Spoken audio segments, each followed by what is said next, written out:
Hey, good morning everybody. Dustin Troy and Supercar Sunday. David's been coming to the car show for years and years and years. He generally comes in the red car, but today you brought your convertible. Yeah, I'm the only person in the world that has a coupe and a convertible 13 Super Snake. So they're both 13s. Yeah, they're both 13s. They're both Super Snakes. You got bookends. The red car is actually a signature edition. And we did Shelby Cobra 4 GT day. So this morning he came in with this one, bright and early. 500 convertible Super Snake. What kind of power does this make? This one's a stage 1, so it's about 750 to 800 horsepower. How about this guy? This car's a stage 3. Normally they're about 850 to 875, but this was, I believe, the car that they tuned, that they tested the Kenny Bell on. Wow. So this is tuned to the 9s. And this was number 1 for this model year. Yeah, this is number 1 of the 50 signature editions. And what's the difference between a signature and a non-signature? Well, the signature edition was Carroll Shelby's concept of the elite muscle car. Gotcha. And that was what it was meant to be, but when he ended up dying, it kind of became his memorial car. Gotcha. You know, when you and I died, they'll get a brochure at the funeral. When Carroll Shelby died, they created these cars. You know, but I feel very honored to own these cars. That's the rarest of modern muscle cars. This is the holy grail, the number 1 of the 50 signature edition. Now, there's certain differences, like if you see on the rim back here. It's got the prototype sticker on the rims. oh, interesting. Prototype shifter. Although they ended up using this metal flake gray stripe, it was prototype on the 13. And there's something about the suspension that's tuned differently on this car. And you drive your cars? Yeah, the convertible's only about 750 horsepower, but it's my daily driver. Daily driver. I'm like the modern day equivalent of that dude in the 70s that drove his Hemi Coupe convertible back and forth to work.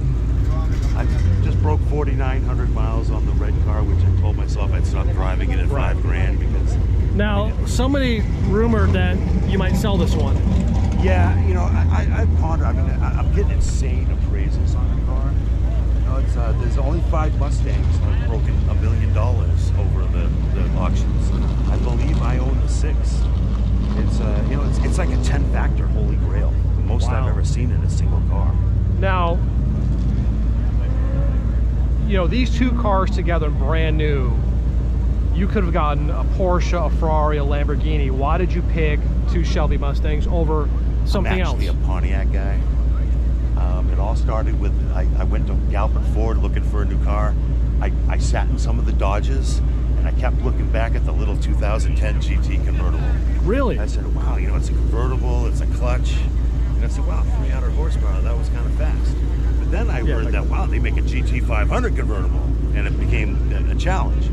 But with the recalls, they weren't selling them at that time. I was about to buy this ugly gray 13 GT convertible because it was a hike up in horsepower. And I went into their new car display room to pay for it. In the middle, in the sweet spot of the Galpin Ford new car display room, was a 9-year-old Super Snake convertible they built for Car and Driver magazine. Interesting. And I was like, what's this? And I wasn't going to leave there without that car. You know, but it became a horsepower. I had a 13 hardtop that the guy totaled it on the way home from the dealership. Ooh. And he had a SEMA show coming up. So he sent it to Shelby, and I believe that was the very first prototype wide body car. But it had been totaled along the driver's side and resurrected. I called it the Frankenstein. Gotcha. You know, but I sold that, and you know, for my 50th birthday, I got divorce papers and signature edition. Wow. You know, but I ended up selling the 07 to get the 13s. I went for 13s because they're the rarest. Gotcha. The rarest GT500. They're the rarest of convertibles, and they only made about 160 Super Snakes, which is the rarest of the Super Snakes. They made 50 signature editions, but they're over 8 years. Like number 2's a 14. You know, the 7th, 8th, nobody got a 9. And then 10, 11, 12, 13, 14. And you come to Supercar Sunday all the time. What other car shows do you hit? Everything or just here? I went to one at a church yesterday. Nice. That, you know, just to give patronage to the church and give them a donation. I go to Bob's Big Boy sometimes. Fridays. I keep hoping to meet Jay Leno because he's that one person that's going to whip out the dough. it's an elite car. It's you know, of all the shows I've gone to, it's a featured car. I feel very honored to own this car.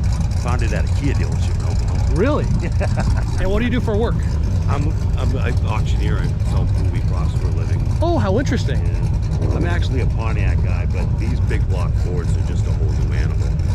Love it.